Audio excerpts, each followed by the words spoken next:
So இன்றைக்கி வந்து நாங்கள் தங்கின இடம் வந்து சுங்கைவே வந்து இன்றைக்கி வந்து ஒரு theme park, water theme park Sunway lagoon அது இருக்குது.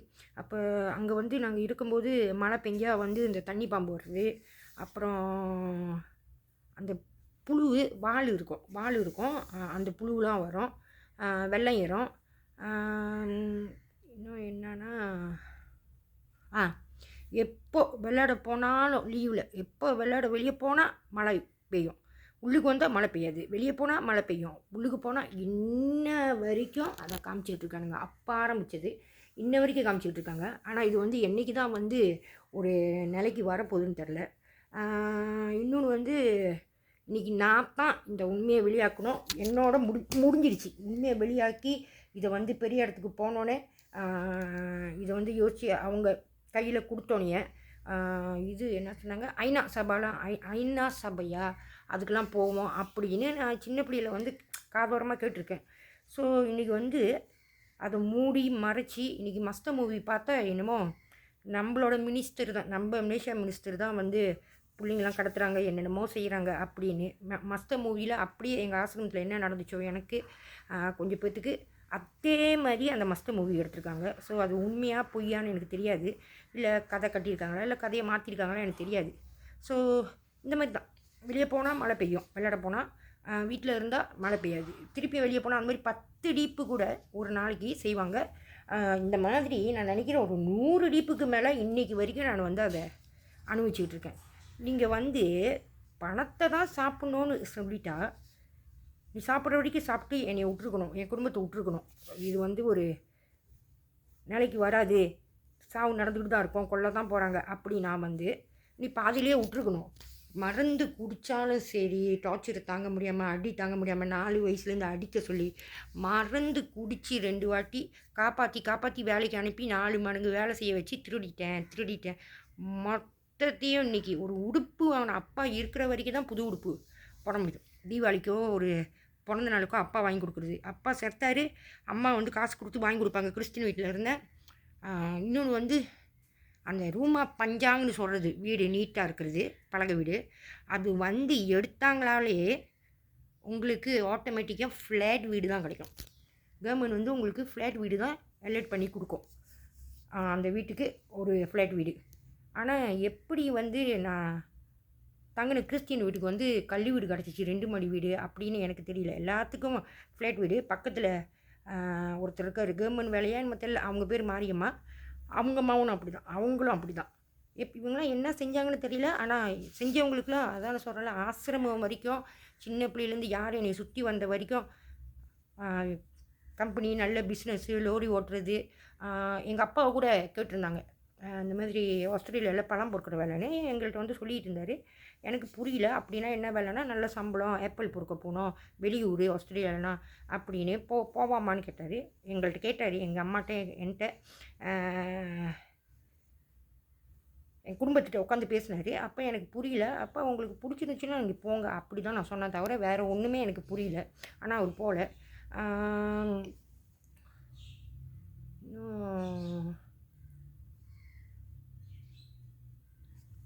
ஸோ எல்லாமே கணக்காக தான் இருந்துச்சு. எங்கள் அப்பா எங்களை கொடுமைப்படுத்தினதில்ல, இவங்க சொல்லி கொடுத்த மாதிரி தான் நடந்துக்கிட்டாரு. சீட்டு எங்கள் பாட்டியோட சாவுக்கு, இது கோலாஸில் எங்கள் ஒரு பாட்டியோட சாவுக்கு எல்லா சீட்டு விளையாண்டோம். ஒரு 15 நிமிஷம் கூட விளையாடல, வந்துட்டார். எங்கள் அம்மாட்ட வந்து காசுன்னு வாங்கி வேலை வெட்டிக்கு போகாமல் தண்ணி அடிப்பாராம். ஒரு வாட்டி இவங்க சொன்னதை அவங்க செஞ்சாங்க, நாடகம் நடத்துனாங்க, நகையை விட்டு வீசினாங்க. எங்கள் அம்மா எடுத்து வீசினோன்னே எல்லா நகையும் கிடச்சிருச்சு, ஒரு வளையம் கிடைக்கல. இன்ன வரைக்கும் நான் வாங்கின வளையம் என் மகளுக்கும் சரி எங்கள் அம்மாவுக்கும் சரி இன்ன வரைக்கும் என்கிட்டேருந்து போன வளையம் ஒரு 10 வளையம் இருக்கும். கேட்டால் ஞாபகம் முட்டுறேன்றாங்க. சின்ன பிள்ளையில எங்கள் அம்மா விட்டு வச்சேன். அதாவது எங்கள் அப்பா அந்த மாதிரி செஞ்சதே இல்லை. நகை தண்ணிலாம் அந்த மாதிரி செய்யலை. இவங்க செய்ய சொன்னாங்க, நாடகம் நடத்த சொன்னாங்க, இவங்களும் நடத்துனாங்க. அப்போ விட்டு அடித்தோடனே அந்த ஒரு வளையம் ஒண்டி கிடைக்கல. முன்னுக்கு வந்து தனிச்சு அவள் புருஷனில் என் கூட்டாளி தான், வயசு கூட, என்னோட 2 வயசு கூட. பொந்தைங்க ஸ்கூலுக்கு போகாமல் அது ஸ்கூலுக்கு போகாமல் பொந்தைங்க அடிக்க வைக்கும். பொந்தைங்கன்னா லீவ் எடுக்க வைக்கும் சுற்றுறதுக்கு. கோழி முட்டை அது திருடும், நாட்டுக்கோழி முட்டை திருடும். எல்லாம் அது அவங்க செய்வாங்க. அந்த பழி எல்லாம் என் மேலே. என் தம்பிக்கு இந்த உண்மை தெரியும். ஸோ எல்லாம் அவங்க செஞ்சது.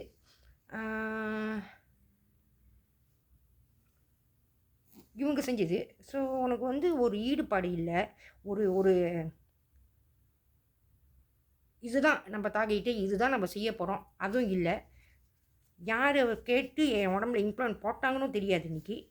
ஸோ இன்னைக்கு பூரா இவனுங்க வச்சு நான் சம்பாதிக்கிறதெல்லாம் திருடி திருடி திருடி இன்னும் பழியை போட்டு மித்தவங்க திருடினதுலாம் என் மேலே பழியை போட்டு திருடிடுச்சு திருடிடுச்சு 4 மடங்கு வேலை 5 மடங்கு வேலை. ஆனால் என்னோடய சொந்த சம்பளம் ஒரு ஆள் சம்பளம் கூட எல்லாத்துக்கும் ஒரு மாதிரி கிடைக்கும். அவர் கணக்காக கம்பெனிக்கு போனாலும் சரி, காட்டு வேலைக்கு போனாலும் சரி, எல்லாத்துக்கும் சம்பளம் ஒரே மாதிரி இருக்கும். அதாவது நேபாள்காரவங்க, ஆத்தா கம்பெனிலேருந்து வேலை செஞ்சேன், Nepal, Bangladesh, Indonesia, Vietnam, so எல்லா ஊரும் அதில் வேலை செய்வாங்க, முக்கால்வாசி ஊர். ஸோ எல்லாத்துக்கும் ஒரே சம்பளம் வெளியூருக்காரவங்களுக்கு கூட. ஆனால் எனக்கு மட்டும் சம்பளம் குறையும், ஓட்டி குறையும். ஓட்டியில் எல்லாத்துக்கும் ஞாயிற்றுக்கிழமை ஓட்டி செஞ்சாங்கன்னா, ஞாயிற்றுக்கிழமை வேலை இருந்துச்சு ஓட்டி செஞ்சாங்கன்னா சம்பளம் கூட. ஆனால் என்னோடய ஸ்லீப் ஒண்டி தான் ஓட்டி கேஸ்லாம் குறையும். ஸோ கேட்டால் திருடிட்டேன் அப்படின்றாங்க. ஸோ என்னோட முடிஞ்சிருச்சு, என்னோட கணக்கு வந்துருச்சு. என்னோட உண்மை வெளியே வந்தோடனே பெரிய இடத்துக்கு போனோம். பெரிய இடத்துக்கு போனால் இதை வச்சு ஆராய்ஞ்சி இந்த இம்ப்ளான் என்ன பண்ணுறது, எப்படி இது பண்ணுறது அப்படின்னு கொண்டு வர ஒரு விஷயத்த இன்றைக்கி என் பிள்ளைங்க வரைக்கும் பிடிச்சி வச்சுருக்கானுங்க. யார் இவங்க, யார் இவங்க? எல்லாமே வந்து ஸ்கெட்யூல் படி எனக்கு நடக்கிறது, எல்லாம் ஸ்கெட்யூல் படி தான் நடக்குது. அதாவது அவங்க ஜட்வல் போட்டாங்க, ஒரு ஸ்கெட்யூல், ஒரு அட்டை போட்டு என்னோடய வாழ்க்கை இப்படி தான் போவோம், இப்படி தான் போவோம், இப்படி தான் போவோம், இப்படி தான் காசு வரும், இப்படி தான் அப்பாவை சாவடிப்பாங்க, இப்படி தான் அம்மாவை சாவடிப்பாங்க, இப்படி தான் எண்ணெய் உண்டி குடும்பப்படுத்துவாங்க, 4 வயசுல அடிப்பாங்க, கை வைக்க சொல்லுவாங்க. அவங்க ஒரு சாட் போட்டு வச்சுட்டானுங்க. இன்றைக்கி சொல்கிறாங்க, நீ பொறுக்கி, நீ புறம்போக்கு, நீ வந்து அடக்கொடக்கமாக வளரல, இந்த மாதிரி பேரெல்லாம் கொடுக்குறாங்க. கவர்மெண்ட் பார்த்துட்டு என்னத்துக்கு இந்த மாதிரி வேலையை செய்கிறாங்க? நீ கவர்மெண்ட் பேங்கில் காசு காணா போச்சு. கவர்மெண்ட் நாங்கள் இருந்த வீட்டுக்கு ஒரு ஃப்ளாட் வீடு கிடைக்கணும், அதுவும் கிடைக்கல. நாங்கள் அப்பா இறந்தோடனே அங்கேருந்து வரும்போது எனக்கு 9 வயசு 10 வயசு ஆக போகுது. அங்கேருந்து வெளியாகி காஜாங்க எங்கள் பெரியம்மா வீட்டுக்கு போகும்போது பத்துஸ்குலோ ஒரு ஜாமான் நாங்கள் எடுக்கல. வீட்டில் வச்ச ஜாமான் கருப்பு வெள்ளை டிவி அலுமாரி மாதிரி இருக்கும், அலுமாரி ஜாமான், சில்வர் ஜாமான் எல்லாம் எங்கள் அம்மா கூட்டு கட்டி எடுத்தாங்க. அதே மாதிரி தான் எனக்கும் நடந்துச்சு. எனக்கும் அதே தான் செய்கிறாங்க. கூட்டு கட்டி எடுத்ததெல்லாம் இவங்க வீட்டிலேருந்து காணா போகுது. கடைசியாக வந்து நான் திருடிட்டேன் இப்படி சொல்லிகிட்டு இருக்காங்க. ஸோ இதுக்கு ஒரு முடிவு வேணும். பார்க்க போனால் இது அவ்வளோதான். நான் தான் நடுவில்னா அம்மா, பெரியம்மா, பாட்டியோட அம்மா, ஸோ எல்லாத்தையும் பார்த்து வந்து சுற்றி எல்லாத்தையும் மக்களை பார்த்து வந்து இதில் வந்து தமிழவங்கன்னு இல்லை, இது வந்து தமிழவங்கன்னு இல்லை, மலாய்க்காரவங்க, சீனவங்க, கிறிஸ்டியனு, வெளியூர், பங்களாதேஷு, இந்தோனேஷியா, ஸோ எல்லாத்தையும் நான் பார்த்து வந்திருக்கேன். அங்கிட்டு வந்து எல்லாம் தெரிஞ்சவங்க, நெய்பர்ஸு, எந்தெந்த ஊருக்கு போகிறோனோ, ஆசிரமத்துக்கு போகிறோனோ எல்லா குடும்பமும் காமிச்சு எப்படி ஒன்று இந்த மாதிரி ஆகுது, எப்படி பிரிகிறாங்க, எப்படி டிவோர்ஸு, எப்படி கொலை, எப்படி கொள்ளை, எப்படி ட்ராக்கு. சின்ன பிள்ளையிலேருந்து ரூமா பஞ்சாங்கலேருந்து எங்கள் அப்பாட்ட இந்த இருக்கும்போதுலேருந்து ட்ராக் பார்த்துக்கிட்டு தான் இருக்கேன். ஸ்ட்ராவில் வந்து போட்டு என்னமோ அடைச்சிருப்பாங்க. ஜாமான் வாங்க போனோம், மழை வந்துருச்சு. அப்போ வந்து இந்த வாழை கோடையும் பீஸாங்கன்னுவாங்க, அந்த வாழைக்காய் பொரிப்பாங்களே அந்த மாதிரி கடை அன்றைக்கி சாத்தி இருந்துச்சு. தண்ணியில் மிதக்குனுச்சு. எடுத்துகிட்டு வந்து கேட்டேன் எங்கள் அப்பா, இதுக்குள்ளே என்னப்பா ஸ்ட்ராவில் இருக்குன்னு. அப்பா வீட்டுலாம் ஒன்றும் இல்லை, எங்கள் அப்பா ட்ராக்லாம் அடிக்க மாட்டார். வாரத்துக்கு ஒரு டிப்பு தான் 2 தண்ணி அந்த பிளாஸ்டிக்கில் இருக்கும், 1 வெள்ளி 20 காசு பட்டை தண்ணின்னுவாங்க, அது ஒண்டி தான் அடிப்பார்.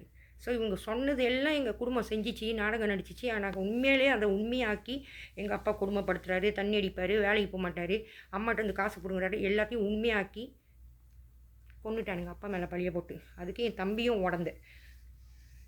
ஸோ நான் பேசணும்னு விரும்புகிறேன். ஏன்னா இன்றைக்கி வந்து எனக்கு உண்மை தெரியும், சின்ன பிள்ளையிலேருந்து என்ன நடந்துச்சு, என்ன பண்ணுச்சு.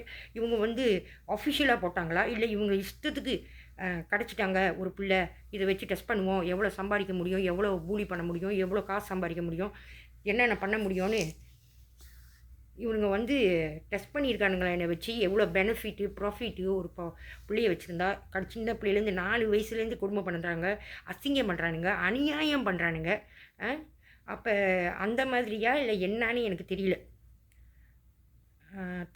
எல்லாமே இவனுங்க போட்டானுங்க ஒரு சார்ட்டு. என்னோடய வாழ்க்கை இப்படி தான் போகும், இத்தனை வயசில் வந்து எங்கள் அப்பா இந்த மாதிரி சொல்லி இப்போ ஸ்கூலில் இப்படி நடக்கும், ஏற்ற விட்டு பிள்ளைலாம் வந்து ஸ்கூலுக்கு விடாமல் முட்டையெல்லாம் போய் அது திருடும், அவங்க திருடுறதுக்கெலாம் நான் அடி வாங்குவேன், கொடுமை, ஆம்பளைங்களை கை வைக்க சொல்கிறது. இது வந்து இன்னொன்று வந்து ஆம்பளைங்களை கை வைக்க சொல்கிறது ஹெச்ஐவி பரப்புறதுக்கும் தான். ஹெச்ஐவி பரப்புறதுக்கும் நான் வந்து ஆளாக்கியிருக்கானுங்க. ஸோ இன்றைக்கி வந்து இவ்வளோ செஞ்சுட்டு உண்மை வெளியே வராமல் எங்கேயும் போக முடியாமல் சோஷியல் மீடியா பார்க்க முடியல, ஃபேஸ்புக்கு பார்க்க முடியல, ஒரு ஃபோன் பண்ண முடியல, எல்லாமே ஒரு கும்பல் தான் பிடிச்சி அவங்களே பதில் சொல்கிறாங்க. நான் நினச்சிக்கிட்டு இருக்கேன் நான் அடிக்கிற இடத்துலலாம் தான் நான் அடித்து பேசிக்கிட்டு இருக்கேன்னு.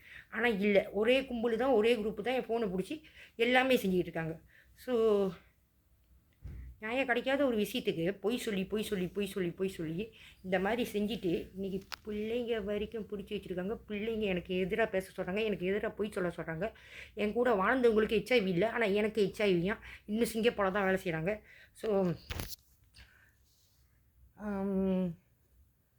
திருப்பி வரேன். ஏன்னா எனக்கு என்ன பேசணும் கூட எனக்கு தெரியல. ஆனால் எனக்கு கண்டிப்பாக நியாயம் வேணும், எனக்கு நியாயம் வேணும். என் வாழ்க்கை வந்து என்னை விட்டுருந்தா ஒரு மன்னிச்சிடுங்க, ஒரு ப்ராஸ்டிடியூட் ஒரு தேவடியாக போயிருந்தால் கூட அது என் வாழ்க்கை, என் கையில் நான் போனது அப்படின்னு.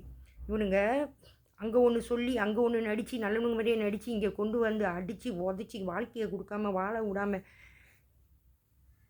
கல்யாண வாழ்க்கையை பற்றி நான் இப்போ சொல்கிறேன். ஸோ எல்லா பழியும் என் மேலே போட்டு குடும்பமாக சேர்ந்து வீடு கிடைக்கிது. இவங்க பினாமியா அடுத்தவங்களுக்கு, இல்லை உண்மையிலே நிலம் கிடைக்குதா, இல்லை உண்மையிலே வீடு கிடைக்குதா இது செய்கிறதுக்கு. ஏன்னா நான் சின்ன பிள்ளையிலேருந்து பார்க்குறேன், என்னை கூட்டிகிட்டு சுற்றுனவங்க அதுங்க திருடுங்க. Tamil school, Saraswati school. ஆனால் அதுங்களுக்கு பஸ்ஸு, டிரான்ஸ்போர்ட்டு, நல்ல வாழ்க்கை, அப்பாவுக்கு நல்ல லோரி வேலை, இந்த மாதிரி ஏழைப்பட்ட குடும்பம், வேலை கூட இல்லாமல் இருந்தவங்க நல்ல நல்ல வேலை, நல்ல நல்ல டிரான்ஸ்போர்ட்டு, பஸ்ஸு, ஸ்கூலுக்கு bus. So Tamil school. So Tamil school நான் தப்பாக சொல்லுங்க, டிரான்ஸ்போர்ட் இருக்கலாம், ஸ்கூலாக கூட இருக்கலாம். ஸ்கூலு வந்து இங்கே வந்து தமிழ் ஸ்கூலாக இருந்தாலும் சீன ஸ்கூலாக இருந்தாலும் அண்டர் கவர்மெண்ட் தான்.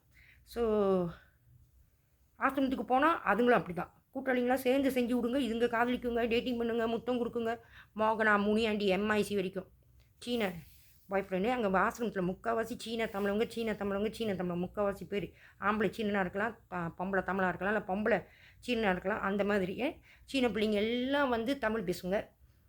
ஸோ எல்லாம் ஃப்ராடு, 100% ஃப்ராடு. இன்றைக்கி என் உடம்புல தாத்தா இருக்குது இல்லையா, நேராக வச்சுக்கலுங்க. எதாக இருந்தாலும் இன்றைக்கி மக்கள் இருக்காங்க, இன்றைக்கி ஆசிரமம் இருக்குது. யார் யார் என்னென்ன செஞ்சாங்க எல்லாம் நர்ஸு படிப்பு கிடைக்கிது, அப்புறம் பியூட்டி பார்லர் கிடைக்கிது, டாக்டர் வேலை கிடைக்கிது, நல்ல நல்ல கவர்மெண்ட்டில் உட்காந்துருக்காங்க, நல்ல வேலை கிடைக்கிது, நல்ல படிப்பு, ஃப்ரீ படிப்பு கிடைக்கிது, வெளியூருக்கு போகிறாங்க, எல்லாமே கிடைக்கிது. ஆனால் எனக்கு நியாயம் மட்டும் கிடைக்கல.